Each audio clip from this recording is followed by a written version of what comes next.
Hey guys, does that work? Yep, that's all working. There we go.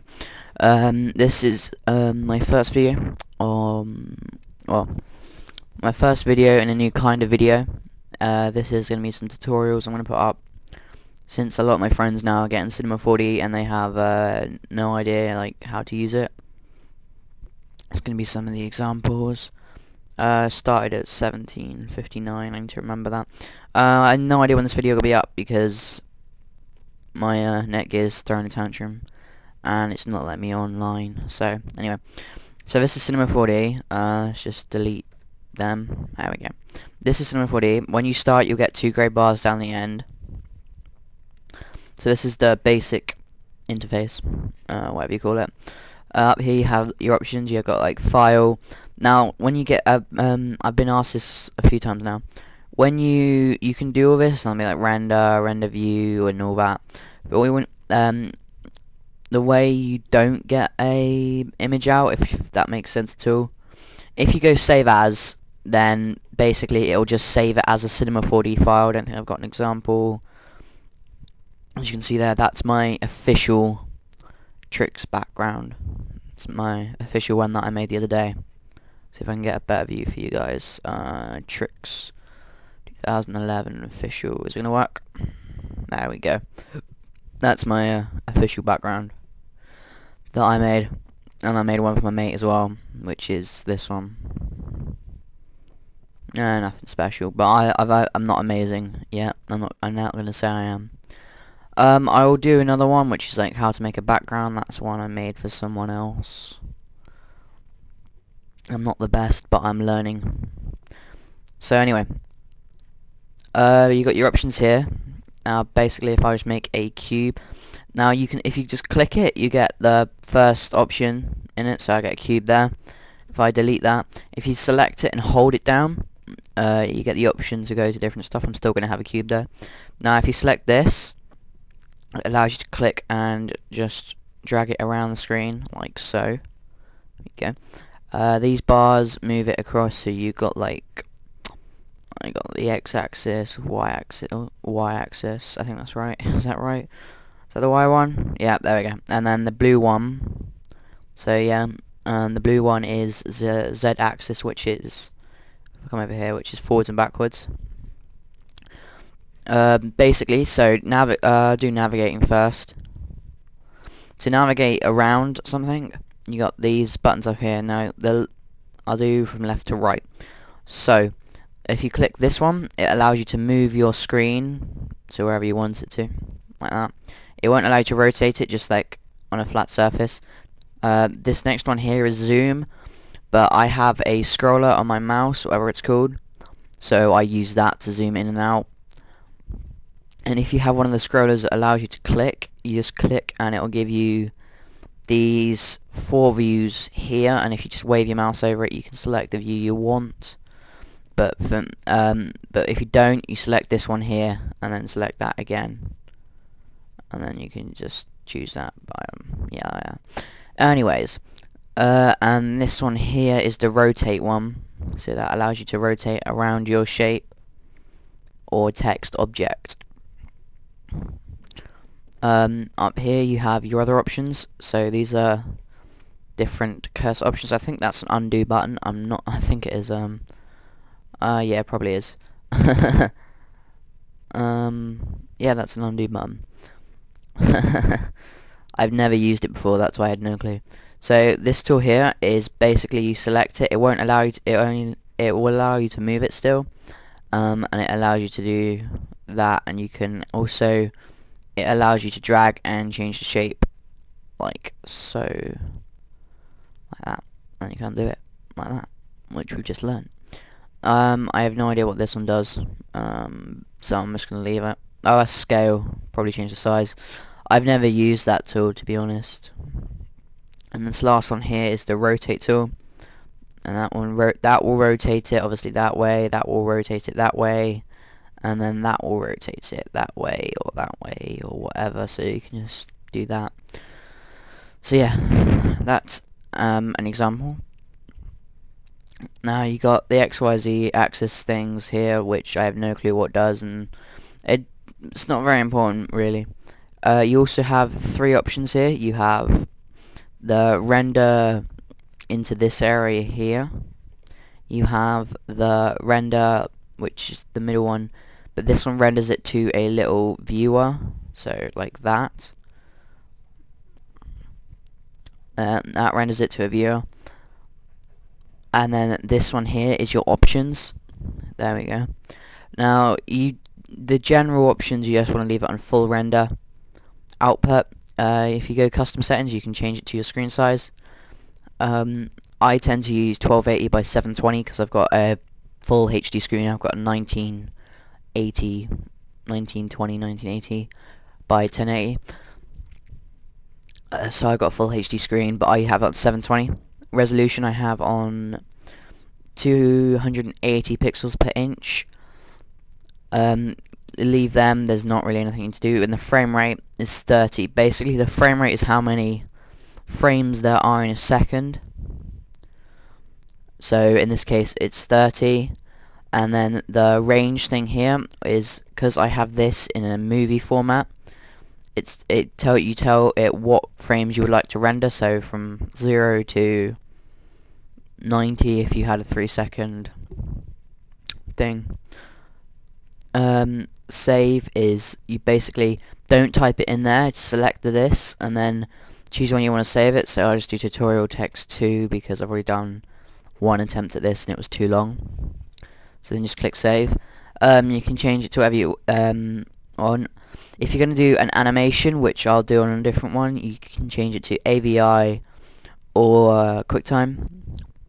But for this, I'm just going to save it as a JPEG file. What also is on here, if you get options, you can change the quality of it. So like, I'll just do 100. Depth, just leave on 8-bit, and then everything's the same. Alpha channel, basically that means it does not have a background. So if I select that, it will not have a background when it's rendered. And then you can just exit out of that, and you come back to here. Now with these keys, the first three keys here, above your letters on your keyboard, you've got 1, 2, 3, you can use them instead. 1 is that one, 2 is that one, and 3 is that one. And then you can change them. So over here we have the cube and the like objects kind of thing. Add a figure. Oh, figure. Yeah. Here you got your tools. Here you've got your NURBS. And you got other stuff here. I don't really tend to use much of this. And here you got your like lights, you got cameras, and you got your sunlight, foreground, background, floor, stage, all sorts. And then here you've got some like effects kind of stuff. Like for instance, if I add a cube, there we go. There is a cube. In case you didn't know what a cube is. And then from that cube, I am going to go into this one, and I'm going to add a shatter. There. Now if I drag the cube and drag it under the shatter, click shatter, and then and if you change the strength, stupid moo. No, don't do that. You put the shatter under the cube, and there we go. And then if you look, the cube just collapses in its pieces. So there's that. This is just pretty much a basic things you'll need if you're going to use it for intros. I am not an advanced user. I haven't had it that long. Maybe a month, maybe half a month, I don't know. I mainly use it for intros and text, so I don't need to go into too much detail on like all of it. So there's that. If I just delete the shatter for now. Here you got MoGraph, which is one way, which is a selection of stuff here. You got random effectors and effectors, sound effectors, so you can make those bars that go up and down. Poly effects, all sorts, and text object there. Ooh, beg pardon. And text object there, which is a text object. Now, poly effects is basically, if you grab poly effects and you drop it under your cube, so there, that won't do anything at all. Now, if you go on to MoGraph again and select random effector, oh yeah, forgot. My bad. Now this tool here, it makes it into a polygon, so if you can select that, and then the random effector should do something, but I probably haven't done it right, so I probably failed, but if you do it right, then that will go in and affect all that. I'm rushing this because I want to try and get a few things in. So yeah, when it's a polygon, it allows you to, if you select this tool here, and then you go on to, yeah, I've just completely failed at this, so I'll leave that. If you select that, and when it's in a polygon form, you can go onto that and you can select a knife, and then basically you click one point, drag it across, and then release the mouse, and it will add an extra cut onto it. So if you do that shatter thing, you can cut the sides in half, or you can just cut them into loads of little bits if you want to spend ages cutting them. So that's that. And then if you want to move objects again, you have to click on this one again here. Now there are two ways of creating text. You can select this one and go down to text, and that'll give you a 2D text thing. There we go. And then you can select extrude NURBS, and then you drop the text onto the extrude NURBS, and there's your 3D text. And then you can change the height of it by going bam, bam, and you can change all that kind of stuff. But I tend to just do MoGraph, text object, and there's your text object, and you can change the depth of it on here as well. So as you can see, there's a text object. I'm just going to leave it as text. And if you look around, you can see it's a 3D text object straight away, and it always comes to this point here. And then if you click this one, obviously it gives you the quick render, which is just that with a black thing. You can't, if you add a background, which is obviously a background, if you add a background, it goes white. If you then add a floor, the floor will be a different color to it. When they do the animations where the text comes through the floor, they use a floor like that, as you can see, and it makes it disappear. And yeah, the background is what most people tend to use in I know most people, when they get professional, they use the Grayscale Gorilla lighting kit, which I do not have, but I'm sure if you look on YouTube there's some way of getting it free, as there is most stuff nowadays. Okay, so that's the background I was moving them.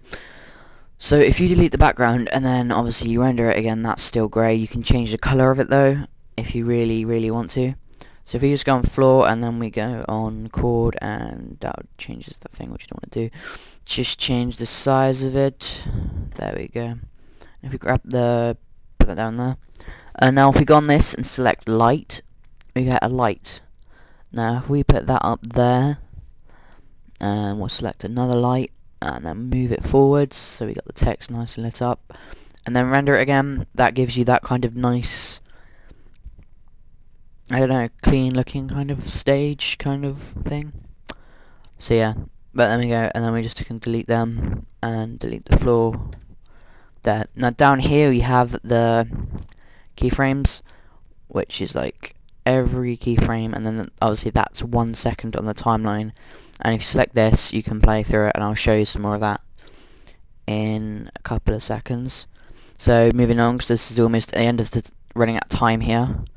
Double click down here, you can add materials, and you can have a play around on these. If I just quickly just do a red, okay, close, double click again, double click on that, and we'll have this one black. Let's have it now. So the blue. It's the blue one. Now this is just another quick thing I'm going to do, is if you're making text, there you go, there's your text. If you drag one object to the text and then drag another object to the text, you get two things here. Now this is a little trick I want to show you. If you select the text object and go caps and then go fillet cap, you get this extra thing around the edge. You can decrease that to 3. And then what that allows you to do is, if you select the material that's closest to this side of the screen, go in here and type in capital R1, then you get like a little border kind of around it. But it's not all the way around the edge, as you can see. It's only one side, but that's just a cool little effect.